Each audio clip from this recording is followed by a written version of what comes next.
قابل احترام اللہ کے فضل اور اس کی توفیق سے ہماری آج کی نشست جمعۃ المبارک کی میں نے تھوڑا سا اشارہ کیا تھا پچھلے جمعہ پہ کہ مسجد اسلام میں کیا اہمیت رکھتی ہے اور مسجد کی تاریخی اور مذہبی اہمیت کیا ہے. تو مسجد کے فضائل اور مسجد کی جو ذمہ داریاں ہیں ان کے اوپر انشاءاللہ ہمارے ایک دو جمعے گفتگو جاری رہے گی کہ اسلام نے مسجد کو بنیادی طور پر اتنا باوقار ادارہ کیوں بنایا ہے. ہم نے بہت پہلے ایک گفتگو شروع کی تھی کہ معاشرتی ادارے جو اسلامی معاشرے کے بڑے بڑے ادارے ہیں وہ تین ہیں. سب سے پہلا ادارہ ماں کی گود سے وجود میں آتا ہے جس کو ہم خاندان کہتے ہیں، اور یہ خاندان میاں بیوی سے اولاد کی شکل میں جب آگے بڑھتا ہے تو دوسری اس انسان کی تربیت مسجد کرتی ہے، اور مسجد سے پھر آگے چلتے چلتے یہ تربیتی سیشن ہمارے کسی تعلیمی ادارے تک پہنچ جاتا ہے جس کو ہمارے علماء عمرانیات آج سے سینکڑوں سال پہلے مکتب کہتے تھے، اور اس کے بعد اس کو سکول اور سکول کے علاوہ اس کو کالج اور یونیورسٹی مختلف نام دے دیے گئے. لیکن بنیادی طور پر یہ تینوں ادارے تربیتی ادارے ہیں.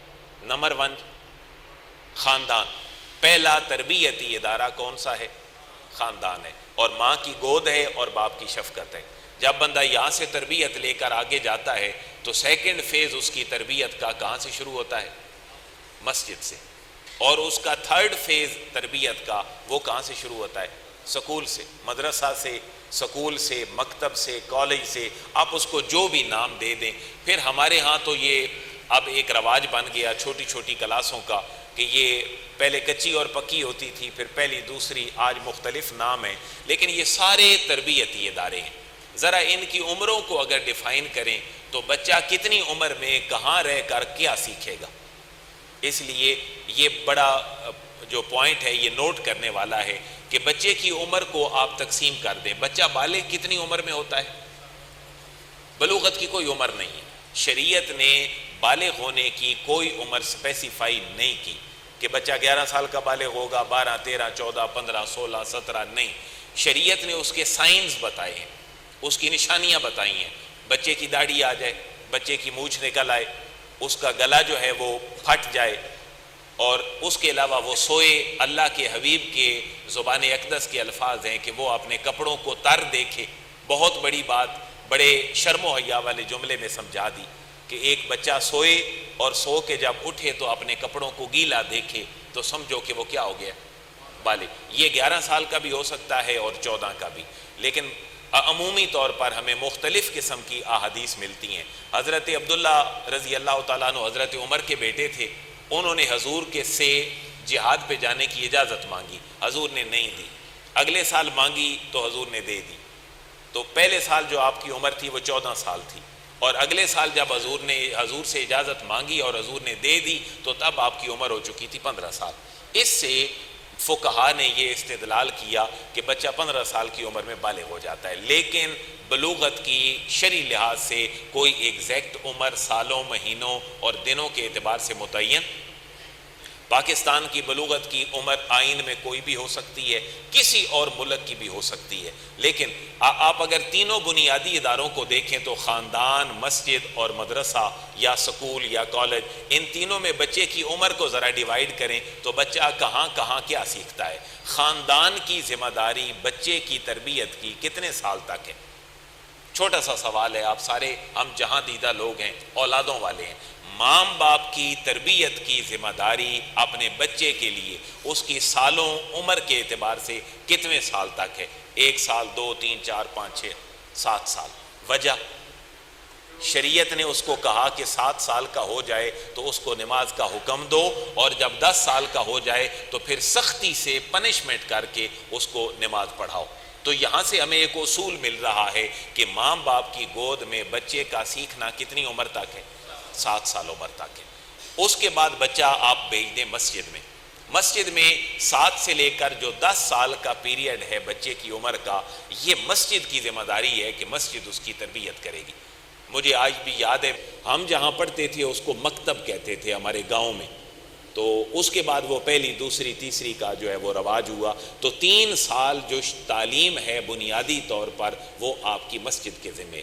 میں یہ وہ باتیں نہیں کر رہا جو ہمارے معاشرے میں رائج ہیں, میں وہ بات کر رہا ہوں جو اسلام کی روح ہیں, تاکہ ہم شاید کسی مقام پر اس پیرامیٹر پہ آ جائیں. تو 7 سالہ عمر تک بچہ تربیت پائے گا ماں اور باپ کی گود میں, اور 7 سے لے کر 10 سال تک وہ تربیت پائے گا آپ کے مسجد میں, اور اس کے بعد آن ورڈ اس کو معاشرہ اور اس کے تعلیمی ادارے سے کہیں گے. اب ذرا انالیسس کریں ہم کہاں کھڑے ہیں. سب سے پہلا تربیتی ادارہ کسی بھی بچے کا اس کی ماں اور اس کا باپ ہے. کتنے سال تک؟ 7 سال.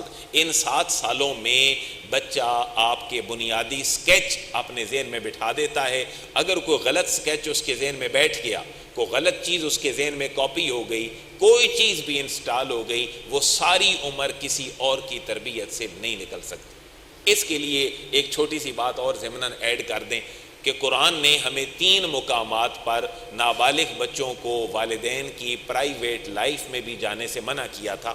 ہم نے اس کو کتاب الاستیزان میں پڑھا تھا. وہ کون کون سے 3 وقت تھے؟ من قبل صلاۃ الفجر, فجر سے پہلے, اور من الظہیرہ, ظہر کے وقت, اور ومن بعد صلاۃ العشاء, عشاء کے بعد. یہ تینوں پرائیویٹ جو لائفز ہیں, اوقات ہیں, والدین کسی ایسے اگر پوسچر میں ہوں گے کہ بچہ دیکھ کے کوئی نئی سٹوری اپنے ذہن کے اندر کاپی کرے گا تو یہ اس کی تربیت پہ نیگیٹو اثر ہوگا. لہٰذا یہ سارے تربیتی ٹول ہیں جو کس کے ذمہ ہیں؟ والدین. کس کے ذمہ ہیں؟ والدین کے ذمہ. آپ بچوں کو دعائیں سکھانا چاہیں تو کتنے سال تک سکھا سکتے ہیں؟ 7ویں سال تک. آپ بچوں کو پاکی ناپاکی جو سکھائیں گے وہ کہاں سکھائیں گے؟ پہلے 7 سالوں میں. اس کو وضو کے فرائض بتائیں گے, اس کو غسل کے فرائض بتائیں گے, بہت ساری چیزیں والدین نے اس کو پہلے 7 سالوں میں بتانی ہیں. اب ذرا چھوٹا سا انالیسس کریں ہم اس معاشرے کا جس میں ہم رہتے ہیں. ہم اپنے بچے کو بحیثیت والد اور والدہ پہلے 7 سالوں میں کتنا سکھاتے ہیں؟ اس سے یہ بات نہ کیجئے گا کہ ہم اس کو کانوینٹس میں بھیج دیتے ہیں. اس سے یہ بات بھی نہ لیجئے گا کہ ہم اس کو کسی اچھے سے انگلش میڈیم سکول میں بھیج دیتے ہیں, یا کسی اقرا دار ارقم یا کسی انٹرنیشنل سکول سسٹم میں بھیج دیتے ہیں. نو, صرف ایک والد اور والدہ اپنے بچے کو اس ڈیوریشن پیریڈ میں جو 7 سالوں کا ہے کیا سکھاتے ہیں؟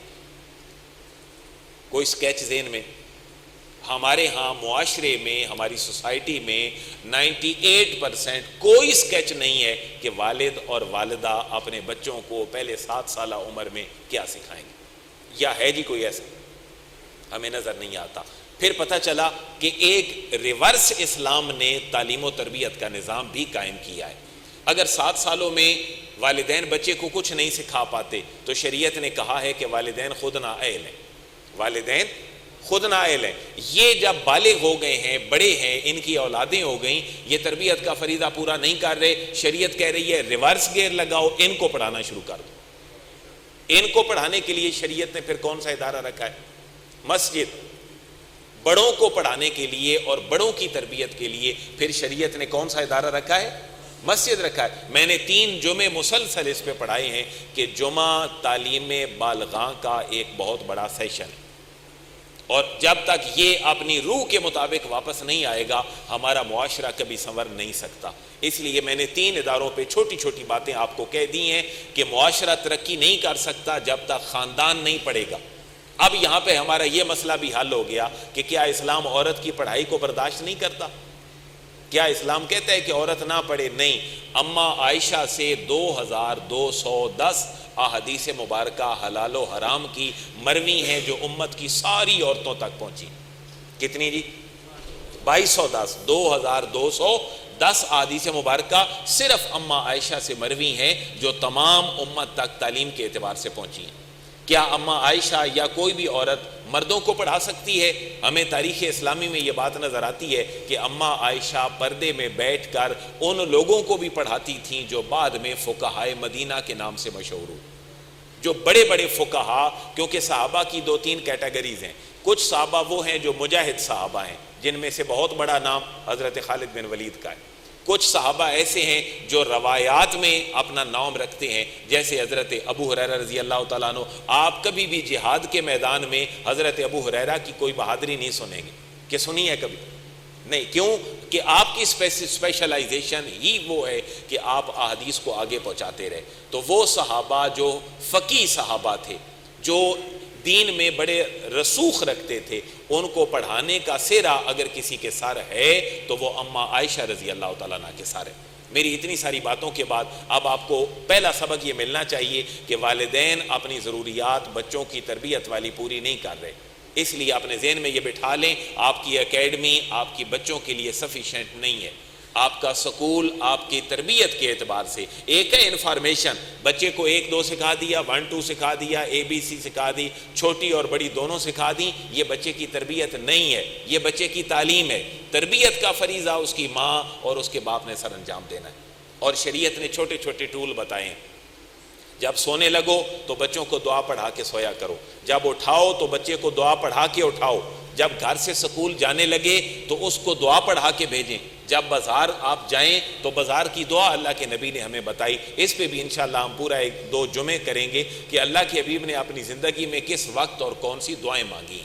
آج ہمارا اسپیسیفک موضوع ہے کہ مسجد کتنی بڑی تربیت گاہ ہے اور اس سے ہمیں کیا کیا فوائد حاصل ہونے چاہیے اور اس سے فوائد اٹھانے چاہیے جو ہمارے معاشرے میں بظاہر ہمیں فوائد نہیں مل رہے. میں نے پہلے بھی 1 2 دفعہ عرض کیا تھا کہ ہم نے مسجد صرف اور صرف نماز کے لیے اور جمعے کی جو نماز ہے اس کے لیے رکھی ہے، ادروائز ہمیں مسجد سے کوئی فائدہ حاصل نہیں ہو رہا.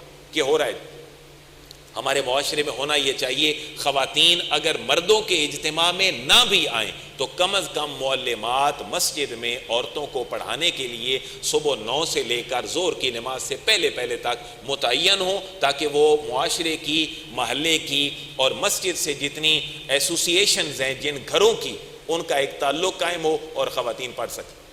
اگر مردوں کے اجتماع میں پاسبل نہ ہو عورتوں کا آنا تو مسجد اپنا فریضہ کیا ادا کر سکتی ہے کہ وہ عورتوں کو پڑھائے، اور اس ٹائم میں پڑھائے جس ٹائم میں کوئی مرد مسجد میں نہیں آتا. فرض کر لیں فجر کی نماز کا وقت ختم ہو گیا، آپ نے اشراق بھی پڑھ لیے، آپ نے چاشت بھی پڑھ لیے، اس کے بعد آپ خواتین کی 3 سے 4 حلال و حرام کی کلاس مسجد میں معلمات کو بلا کے کر سکتے ہیں. یہ آپ کی مسجد کا فریضہ ہے اور آپ کی مسجد کی ریسپانسبلٹی ہے. اگر یہ ادا نہیں ہو رہی تو ہمارا معاشرہ تباہی اور بربادی کی طرف جا رہا ہے. میں اس کی ایک مثال اور عرض کر دیتا ہوں اور میں چیلنج کر کے عرض کرتا ہوں کہ اگر یہ بات غلط ہو کہ میں اور آپ مسجد میں آ گئے رمضان میں تراویح پڑھنے، لیکن خواتین کیا کر رہی ہیں گھر میں؟ خواتین گھر میں یا تو دین سیکھ رہی ہیں تو وہ دین سکھانے والے وہ لوگ ہیں جو 11 مہینے واہیاتیاں پھیلاتے ہیں اور 1 مہینے وہ دین کے نام پہ اپنے سروں پہ چادریں لے لیتے ہیں. اتفاق کرتے ہیں اس بات سے؟ آپ کے فلمی ایکٹرز، آپ کے ڈراموں میں کام کرنے والے جن کو دین کی الف بے نہیں آتی، وہ لوگ آپ کو استخارہ بھی پڑھا رہے ہوتے ہیں، آپ کو حلال و حرام بھی بتا رہے ہوتے ہیں. جن چیزوں کا شریعت میں کنسیپٹ ہی کوئی نہیں، ان کے لیے پورے پروگرام ہو جاتے ہیں. استخارے کا ٹی وی پہ بیٹھ کر کسی کو استخارہ اس کی قسمت کا حال بتانا، شریعت میں اس کا کوئی تصور نہیں. استخارہ کرنے کے لیے کوئی ادارہ اسلام اس کا قائل نہیں ہے. استخارہ وہ کرے گا جس کا مسئلہ ہے، استخارہ کوئی اور کر کے دے گا، شریعت میں اس کا کوئی تصور موجود نہیں ہے. آقا کریم صلی اللہ علیہ وسلم کی زندگی میں کوئی آدمی ایک مشورہ ایسا دکھا دے کہ جس میں صحابی نے یہ عرض کیا ہو حضور رات کو سوئیں گے تو میرے لیے استخارہ کر دیجئے گا تاکہ میں اپنا کام کر سکوں. اللہ کے حبیب نے اپنی زندگی میں ایسے استخارے کا کوئی کنسیپٹ اپنی امت کو نہیں دیا. ہاں، مسائل میں مشورہ صحابہ کرام نے نبی پاک صلی اللہ علیہ وسلم سے ضرور کیا. اس لیے مسجد کے فرائض میں سب سے پہلی بات ہے ایجوکیشن اور تربیت. ایک تربیت ہے جو 7 سال کے بعد ہے اور ایک تربیت ہے جو تعلیم بالغاں کے نام سے ہے. یہ تعلیم بالغاں کس ہمارے سیشن میں ہے؟ جو ہمارے جمعے کا سیشن ہے. اس پہ ہماری طویل گفتگو ہو چکی ہے. آپ خوشبو لگا کے جائیں، آپ دانت صاف کر کے جائیں، مسواک کر کے جائیں. آپ اگر تھکے ہیں تو آپ جمعے والے دن، صرف جمعے والے دن، اللہ کے حبیب نے ایگزیکٹ صرف جمعے والے دن روزہ رکھنے سے بھی منع فرمایا. وجہ کیا ہے کہ آپ جمعے والے دن اگر روزے کی وجہ سے تھک جائیں گے تو پھر جمعے میں جو لرننگ پروسیجر ہے وہ فوت ہو جائے گا.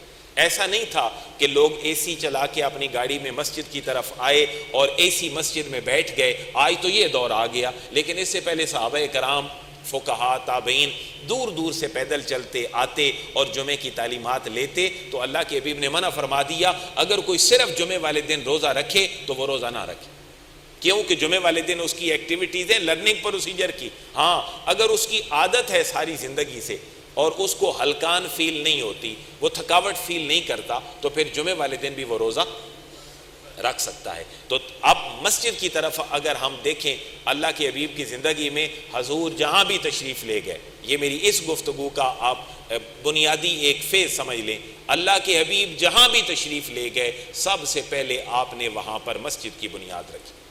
یہ جملہ اپنے ذہن میں رکھ لیں، حضور جہاں بھی تشریف لے گئے اپنے گھر پہلے نہیں بنائے، پہلے اللہ کے حبیب نے مسجد کی تعمیر اور اس کی بنیاد رکھی. ہمیں دو مسجدیں تاریخ اسلامی میں نظر آتی ہیں، نمبر 1 مسجد قباء اور نمبر 2 مسجد نبوی. کون سی مساجد؟ مسجد قباء اور دوسری مسجد مسجد نبوی. آپ ان دونوں کے اگر حالات دیکھتے ہیں تو آقا کریم صلی اللہ علیہ وسلم نے اور قرآن مجید نے ان دونوں مسجدوں کی فضیلت بیان کی ہے. بلکہ ایک چھوٹا سا پیچھے جا کے ایک اور انالیسس کر لیں کہ بیت الحرام، مسجد حرام اور مسجد اقصیٰ، یہ وہ مسجدیں ہیں کہ جو اسلام سے پہلے کی مسجدیں ہیں، آقا کریم صلی اللہ علیہ وسلم کے اعلان نبوت سے پہلے کی مسجدیں ہیں. حضور کے اعلان نبوت کے بعد سب سے پہلی مسجد تاریخ اسلامی میں ہمیں کون سی نظر آتی ہے؟ مسجد نہیں، مسجد قباء نہیں ہے، مسجد نبوی بھی نہیں ہے. حضور کے اعلان نبوت کے بعد تاریخ اسلامی میں سب سے پہلی مسجد حضرت ابوبکر صدیق رضی اللہ تعالیٰ عنہ نے مکے میں اپنے گھر کے ساتھ متصل بنائی تھی، جو اسلام کی سب سے پہلی مسجد تھی. جو فضائل کے اعتبار سے مسجدیں ہیں وہ مسجد نبوی اور مسجد قباء اپنی جگہ پر ہیں، لیکن کرونولوجیکل آرڈر کے تحت اگر ہم ایک معروضی سا سوال شیئر کریں تو سب سے پہلی مسجد حضور کے اعلان نبوت کے بعد اگر کسی نے اپنی نماز پڑھنے کے لیے بنائی تھی تو وہ حضرت ابوبکر صدیق رضی اللہ تعالیٰ نے بنائی، جو آپ کے گھر کے ساتھ متصل تھی. اور پھر جب حضور مکہ سے مدینہ تشریف لے گئے تو آپ نے 2 مسجدوں کی بنیاد رکھی، ایک مسجد قباء اور دوسری مسجد نبوی. مسجد قباء اور دوسری مسجد نبوی. کیوں؟ اب آسانیاں پیدا ہونا شروع ہو گئیں. اما عائشہ فرماتی ہیں کہ جب ابتدائی اسلام تھا مکی دور میں تو ہم ساری نمازیں 2 رکعتیں پڑھتے تھے. کتنی رکعتیں؟ 2. فجر کی 2، ظہر کی 2، عصر کی 2، مغرب کی 2، عشاء کی بھی 2. لیکن جب ہم ہجرت کر کے مکہ سے مدینہ چلے گئے تو پھر اما عائشہ فرماتی ہیں کہ ہمیں اللہ تبارک و تعالیٰ نے نمازوں کی جو رکعتیں ہیں ان کو بڑھا دیا. یہ حدیث مبارکہ ہے جی، صحیح بخاری کتاب مناقب الانصار اور حدیث نمبر ہے 3935.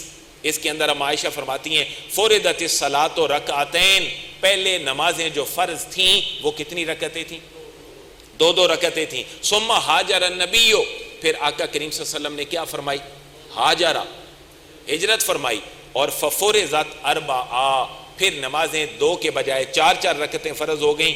وترکت صلاۃ السفر علی الاولی، اور جو سفر کی نماز تھی وہ ہجرت سے پہلے کی شکل پر قائم رہی، یعنی کتنی رکعتیں؟ 2 رکعتیں قائم رہیں. یہ صحیح بخاری کی حدیث ہے، کتاب مناقب الانصار ہے اور حدیث نمبر 3935 ہے. یہ ایسی لاجک کیوں تھی کہ پہلے 2 رکعتیں تھیں، جب مسلمان مکہ سے مدینہ چلے گئے تو 2 کے بجائے؟ وجہ کیا تھی؟ اسلام صرف ہمیں اپنی بارگاہ میں 24 گھنٹے جھکانا نہیں چاہتا. اسلام یہ چاہتا ہے اپنے گھر کے کام بھی کرو، اپنی جو روزی ہے اس کی طرف بھی توجہ دو، اپنے جو باقی معاملات ہیں اس کی طرف بھی توجہ دو. اور مکہ میں جب مسلمان تھے تو مسلمان پریشانی کے عالم میں تھے. پریشانی کیا تھی کہ کبھی کفار کی طرف سے پریشانیاں، مشرکین کی طرف سے پریشانیاں، مالی لحاظ سے ہم نے پڑھا پچھلے جمعے پہ کہ 3 سال تک تمام قریش نے جناب رسول اللہ کے خاندان بنو ہاشم سے سوشل بائیکاٹ کر لیا. اور کہاں چلے گئے؟ شیب ابی طالب میں. 7 سے لے کر 10 تک اتنے کروشل جو ہمارے حالات تھے اسلام کے، اس میں اللہ تبارک و تعالیٰ نے نمازیں کتنی رکھی؟ 2 رکھی، تاکہ پریشانیاں ہیں تمہاری، تم ریلیکس نہیں ہو تو اللہ کو یاد کرتے رہو، 2 نمازیں پڑھتے رہو، 2 رکعتیں پڑھتے رہو. جب مسلمان مکہ سے مدینہ تشریف لے گئے مسلمان ریلیکس ہو گئے. کم از کم اتنا ہوا، حضور نے 2 معاہدے فرمائے، ایک مواخات مدینہ اور دوسرا میثاق مدینہ. تو مسلمان تھوڑے سے ریلیکس ہو گئے. مسلمان آپس میں کیا بن گئے؟ بھائی بھائی، یہ معاہدہ کہلاتا ہے مواخات مدینہ. اور مسلمانوں کے غیر مسلموں کے ساتھ بھی معاہدے ہو گئے. تو یہ معاہدہ بڑا سا کون سا تھا؟ میثاق مدینہ، کہ کوئی حملہ کرے گا مدینہ پر تو تمام مذہبی طاقتیں مل کر اس کا مقابلہ کریں گی. جب مسلمان اطمینان میں ہو گئے تو پھر مسلمانوں کو اللہ نے 2 کے بجائے 4 رکعتیں جو ہیں ان کا حکم فرما دیا. اور کچھ نماز پڑھنے سے مسلمانوں کو کفار ڈسٹرب کرتے تھے. یہ آپ خود ذرا پڑھ لیجئے گا، سورہ انفال کی 34 اور 35 نمبر آیت ہے. نماز کا تصور، خانہ کعبہ کے گرد طواف کا تصور، یہ حضور کے اعلان نبوت سے پہلے بھی موجود تھا. اور کفار بھی اللہ کے گھر کا طواف کرتے تھے، مشرکین بھی اللہ کے گھر کا طواف کرتے تھے. لیکن ان کا طواف کیسے ہوتا تھا؟ قرآن فرما رہا ہے وَمَا كَانَ صَلَاتُهُمْ عِنْدَ الْبَيْتِ إِلَّا مُكَاءً وَتَصْدِيًّا. وہ سیٹیاں بجاتے تھے، ننگے ہو کر طواف کرتے تھے. اور اللہ فرما رہے فَذُوقُوا الْعَذَابَ بِمَا كُنْتُمْ تَكْفُرُونَ. اب قیامت والے دن اس کا عذاب چکھو، اللہ تبارک و تعالیٰ تمہارے اس برے عمل کی وجہ سے ضرور تمہیں عذاب میں ملوث فرمائے گا. تو یہ جو تصور تھا جھکنے جھکانے کا، یہ ہمارا تو ہے اللہ کے نزدیک، اور جو کفار اور مشرکین تھے یہ اپنے بتوں کو سجدہ کرتے تھے اور حرم کے اندر کرتے تھے، اور ان کو اللہ کی بارگاہ تک پہنچنے کا ایک سبب سمجھتے تھے.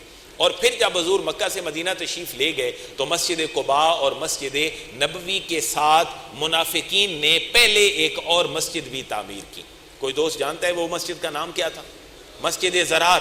زواد رے الف را اور رے، مسجد زرار منافقین نے تعمیر کی. اور جب حضور مدینہ تشریف لائے تو اللہ تبارک و تعالیٰ نے اپنے حبیب کو منع فرما دیا کہ محبوب آپ نے اس مسجد میں بالکل بھی کھڑے نہیں ہونا، آپ نے اس میں اذان نہیں پڑھوانی، آپ نے اس میں نماز نہیں پڑھوانی، کیونکہ جنہوں نے تعمیر کی ہے وہ کفرم و تفریقم بین المومنین، وہ مسلمانوں کے درمیان تفرقہ ڈالنا چاہتے ہیں، وہ مسلمانوں کو تقسیم کرنا چاہتے ہیں. لہذا آپ کا وہاں پر تشریف لے جانا یہ اسلام کے لیے نقصان دہ ہے. تو محبوب آپ مسجد زرار میں تشریف لے کر نہ جائیں. پھر عرض کی حضور اللہ میں کدھر جاؤں؟ تو اللہ تبارک و تعالیٰ نے فرمایا لَمَسْجِدٌ أُسِّسَ عَلَى التَّقْوَى مِنْ أَوَّلِ يَوْمٍ أَحَقُّ أَن تَقُومَ فِيهِ. محبوب آپ مسجد قباء جو تعمیر ہے آپ اس کے اندر تشریف لے جائیں. اور پھر مسجد قباء کی تعمیر میں صحابہ کرام کا وہ والہانہ پن تھا کہ ہر صحابی اپنے حصے کا اگر ایک پتھر اس کے حصے میں آتا تھا تو وہ 2 پتھر اٹھا کے اللہ کے حبیب کے ساتھ شریک تھے، اور اللہ کے حبیب اس کی اپریسیشن فرما رہے تھے. حضور جب اترے اس سرزمین پر تو میں ایک دعا کی طرف آپ کی توجہ دلانا چاہتا ہوں. حضور جب مکہ سے مدینہ ہجرت کر کے تشریف لائے، مدینہ طیبہ پہنچے تو آپ نے اس زمین پر اترتے ہوئے ایک دعا پڑھی جو ہم بھی کسی شہر میں جائیں تو ہمیں دعا پڑھنی چاہیے کسی بھی نئی جگہ پر. اور وہ دعا ہے سورہ مومنین کی آیت نمبر 29. دعا سنیں، دعا کیا ہے؟ وَقُرْ رَبِّ أَنزِلْنِي مُنزَلًا مُبَارَكًا وَأَنْتَ خَيْرُ الْمُنزِلِينَ. اے اللہ، اے میرے رب، مجھ کو زمین پر برکت کا اتارنا اتار، اور سب سے بہتر اتارنے والا اللہ تو ہے، لہٰذا میرے لیے بھی یہاں اترنے میں تو بہتری والے معاملات فرما دے. اس لیے جہاں بھی جائیں تو پہلے سفر کی دعا پڑھیں، سبحان الذی سخر لنا ھذا وما کنا لہ مقرنین. اور پھر جب کہیں پر اتریں تو وہاں آپ یہ دعا پڑھیں، سورہ مومنین کی آیت نمبر 29 ہے. اور پھر اللہ نے وہ برکتیں رکھی اس سرزمین پر، مسجد قباء، مسجد نبوی، اور پھر مساجد کا وہ جال بچھا کہ آج پوری روئے زمین پر اللہ کے گھر ہمیں نظر آتے ہیں.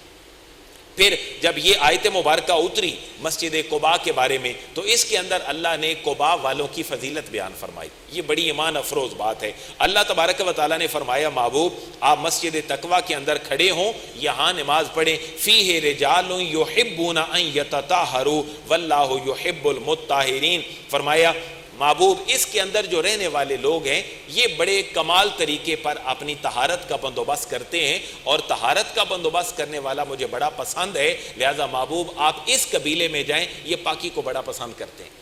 جب یہ آیت مبارکہ اتری تو اللہ کے حبیب نے جو قباء میں رہنے والے لوگ تھے ان سے پوچھا بھئی اللہ نے اس آیت میں تمہاری تعریف بیان کی ہے. حضور کے الفاظ یہ ہیں یا معاشر الانصار ان اللہ قد اثنى علیکم فی الطہور فما طہورکم. اے انصار کی جماعت، اللہ تعالیٰ نے طہارت کے بارے میں تمہاری بڑی تعریف بیان کی ہے، تو اے قباء کے رہنے والو تم کیا طہارت کرتے ہو کہ اللہ کو بڑی پسند ہے. تو سنیں، یہ بھی ابن ماجہ کتاب الطہارت کی حدیث مبارکہ ہے. وہ عرض ہماری طہارت حاصل کرنے کا طریقہ یہ ہے کہ ہم پہلے ڈھیلوں سے استنجا کرتے ہیں اور اس کے بعد ہم پانی سے پاکی حاصل کرنے میں مبالغہ کرتے ہیں، اس لیے شاید اللہ کو ہماری یہ صفت پسند ہے۔ حضور نے فرمایا فَهُوَ ذَاكَ فَعَلَيْكُمُوهُ، اللہ تعالیٰ کی پسندیدگی کا یہی سبب ہے، لہٰذا تم لوگ طہارت پر خوب کاربند رہا کرو۔ اس سے ہمارے لیے بھی ایک سبق ہے کہ آج گھروں میں ہم پاکی ناپاکی کا اہتمام کریں۔ اگر میاں بیوی ایک دوسرے کے قریب جائیں، تعلق زوجیت قائم کریں، تو جتنا پوسیبل ہو جلدی پاکی حاصل کر لیں، کیونکہ جس گھر میں ناپاک آدمی رہتا ہو، حدیث کے الفاظ ہیں، وہاں پر اللہ تعالیٰ کی رحمت کے فرشتے نازل نہیں ہوتے، اور بچوں کے اوپر اثرات پڑتے ہیں جو گھر میں نابالغ اور معصوم بچے ہوتے ہیں۔ تو پاکی کا اہتمام کرنا یہ اللہ کو بڑا پسند ہے، اور بڑی بنیادی سی پاکی ہے۔ انسان اگر ناپاک ہو جائے تو پاکی کرنے کا طریقہ کار کیا ہے؟ وہ جب غسل خانے میں جائے نہانے کے لیے، سب سے پہلے اپنے جسم پر جہاں ناپاکی لگی ہو اس کو وہ ریموو کرے۔ میں یہ اس لیے چھوٹے لیول پر آ کر بات کر رہا ہوں، میرے نوجوان بھائی بیٹے جو موجود ہیں ان کو اس بات کی سمجھ آ جائے کہ پاکی کے لیے جب بھی جائیں تو سب سے پہلے جسم کے اس حصے کو دھوئیں جہاں پر ناپاکی لگی ہو۔ اس کے بعد آپ وضو کر لیں، استنجے کے ساتھ آپ وضو کر لیں۔ اگر آپ نے وضو کر لیا، غسل کے فرائض پورے کر لیے، اس کے بعد سنت کے مطابق غسل کر لیا، آپ باہر نکل آئے، آپ کو نماز کے لیے الگ سے وضو کرنے کی ضرورت نہیں ہے۔ آپ کو الگ سے نماز کے لیے وضو کرنے کی ضرورت نہیں ہے۔ طریقہ کار کیا ہو؟ انسان ناپاکی ریموو کرے، کلی کرے، ناک میں پانی چڑھائے، پورے جسم کے اوپر پانی بہا دے۔ آج تو جدید ذرائع آ گئے، ہمارا شیمپو، صابن، تو یقیناً انسانی جو جسم ہے وہ کبھی خشک نہیں رہ سکتا۔ بغلوں کے اندر، ناف کے اندر جتنے بینڈز ہیں ان کے اندر تک پانی پہنچانا یہ شریعت کا حکم ہے کہ ہر بندہ بالوں کی تہ تک اپنا پانی جو ہے وہ پہنچائے۔ پھر یہاں پر ایک اور مسئلہ ذہن میں آتا ہے کہ کیا خضاب لگانا ٹھیک ہے یا نہیں؟ بالوں کے اوپر خضاب لگانا، کالا رنگ چڑھانا یا کوئی اور کلر چڑھانا کیا ٹھیک ہے یا ٹھیک نہیں ہے؟ تو یہ مسئلہ ذہن میں رکھ لیں، جو کلر چڑھایا جاتا ہے اس کی دو صورتیں ہوتی ہیں، کیا وہ تہ جماتا ہے یا تہ نہیں جماتا۔ میں نے کتنے جملے بولے ہیں؟ دو۔ کیا جو رنگ چڑھ رہا ہے بالوں پر، کیا وہ بالوں پر تہ جما رہا ہے یا تہ نہیں جما رہا؟ اگر تہ جما رہا ہے تو وہ آپ کا رنگ کرنا داڑھی کو اور بالوں کو ٹھیک، جیسے نیل پالش ہے، کیا نیل پالش تہ جماتی ہے یا رنگ چڑھاتی ہے؟ تہ جماتی ہے۔ اب یہ جو تہ چیز جما رہی ہے یہ پانی کو آپ کی جلد تک نہیں پہنچنے دے رہی، اس لیے پاکی حاصل کرنے کے لیے ان چیزوں کا ریموو کرنا ضروری ہے۔ نیل پالش عورت کا جو ہے وہ زیب و زینت ہے، وہ لگا سکتی ہے، لیکن جب وہ پاکی حاصل کرنے پہ آئے گی اس وقت یہ اتار کے اس کو پاکی کرنا پڑے گی۔ اور ایک ہے بالوں کے اوپر رنگ چڑھانا جو تہ نہیں جماتا، جیسے مہندی ہے تو مہندی تہ نہیں جماتی بلکہ جو رنگ چڑھاتی ہے۔ تو کوئی بھی آپ کا کیمیکل جو جسٹ رنگ چڑھاتا ہے، وہ کالے کلر کا ہو، وہ لال کلر کا ہو، وہ پیلے کلر کا ہو، جو صرف رنگ چڑھائے اس کے چڑھانے میں کوئی حرج نہیں ہے، لیکن جو تہ جماتا ہے اس میں حرج ہے اور اس میں پاکی پوری حاصل نہیں ہو سکتی۔ تو غسل کے فرائض بھی علماء نے احادیث مبارکہ کی روشنی میں یہی بیان کی ہیں۔ آپ کلی کریں، ناک میں پانی چڑھائیں، پورے جسم پہ پانی بہا دیں، تو یہ غسل کے کتنے فرائض ہو گئے؟ 3۔ اس کے بعد اگر آپ وضو کرتے ہیں، اس کے علاوہ آپ کو غسل کے فرائض پورے کرنے کے بعد نئے سرے سے دوبارہ وضو کرنے کی ضرورت، لیکن آپ نہر پہ جاتے ہیں گرمیوں میں نہانے کے لیے اور آپ ناک پکڑتے ہیں اور آپ نہر کے اندر چھلانگ لگا دیتے ہیں، خوب ٹھنڈے ہو کے باہر آ جاتے ہیں 15 منٹ کے بعد، کیا غسل ہو جائے گا؟ نہیں، کیونکہ غسل کے فرائض پورے نہیں ہوئے۔ اور غسل کے فرائض کتنے ہیں؟ 3۔ کلی کرنا، ناک میں پانی چڑھانا اور پورے جسم پہ پانی بہانا۔ اسی طرح وضو ہے، وضو کے کتنے فرائض ہیں؟ یہ میں اسپیشلی بچوں کے لیے کہہ رہا ہوں۔ وضو کے کتنے ہیں؟ 4 فرائض ہیں۔ نمبر 1، ہاتھوں کو کونیوں سمیت دھونا۔ دوسرا، چہرہ دھونا، ادھر سے لے کر یہاں تک، ایک کان کی لو سے دوسرے کان کی لو تک۔ اور تیسرا فرض ہے چوتھائی سر کا۔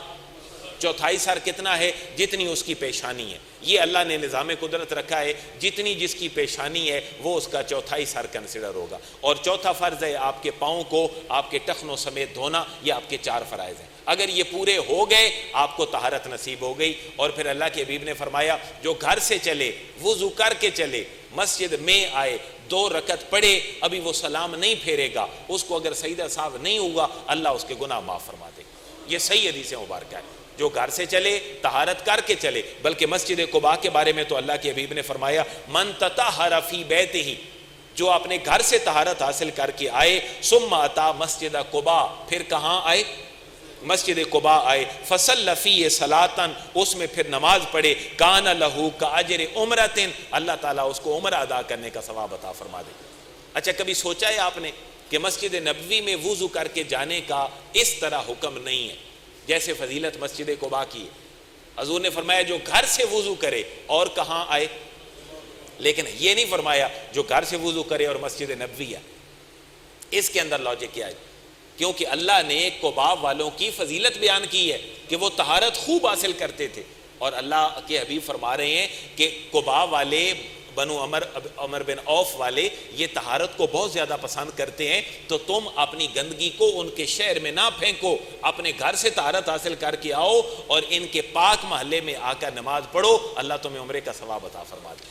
اس لیے جب بھی کوئی بندہ عمرہ پہ جاتا ہے یا حج پہ جاتا ہے تو اس کا مکہ میں رہ کر روزانہ کا، مدینہ میں رہ کر روزانہ کا معمول تقریباً یہ ہوتا ہے کہ وہ مسجد قباء میں ضرور جاتا ہے، کیونکہ اور عمرہ قبول ہو یا نہ ہو، اللہ کے حبیب نے فرمایا جس نے گھر سے پاکی حاصل کی، مسجد قباء میں آیا، وہاں پر نماز پڑھی، اللہ اس کو عمرے کا ثواب عطا فرما دے گا۔ اب سوال یہ ہے کہ مسجد تقویٰ کیا مسجد قباء ہے یا مسجد نبوی، جس کو مسجد تقویٰ کہا گیا؟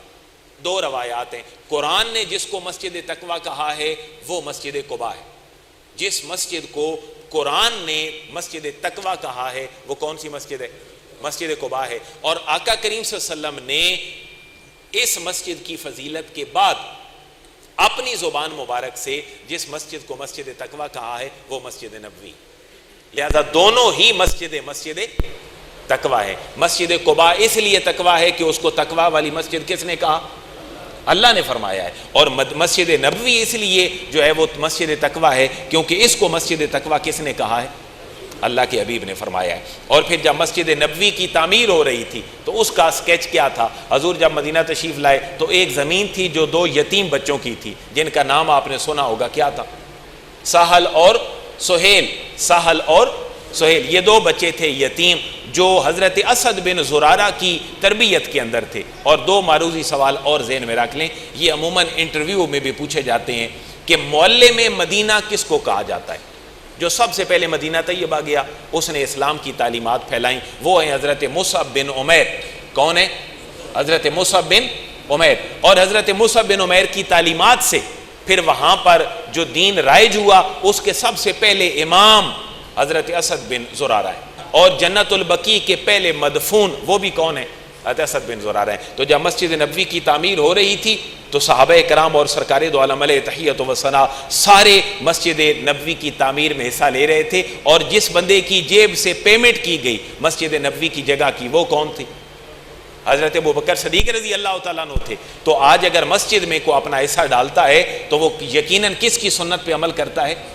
تو ابوبکر صدیق رضی اللہ تعالیٰ۔ اور ان بچوں نے گفٹ کی یہ زمین آقا کریم صلی اللہ علیہ وسلم کو، لیکن حضور نے فرمایا نہیں، تمہارا یہ جان ساری اپنی جگہ پر، لیکن میں یہ زمین خریدنا چاہتا ہوں تاکہ رہتی دنیا تک لوگوں کے لیے یہ رہے کہ اپنی حلال کمائی سے جگہیں خرید کر وہاں پر مسجد کی تعمیر کیا کرو۔ اور حضور پھر ایک شعر گنگنا رہے تھے۔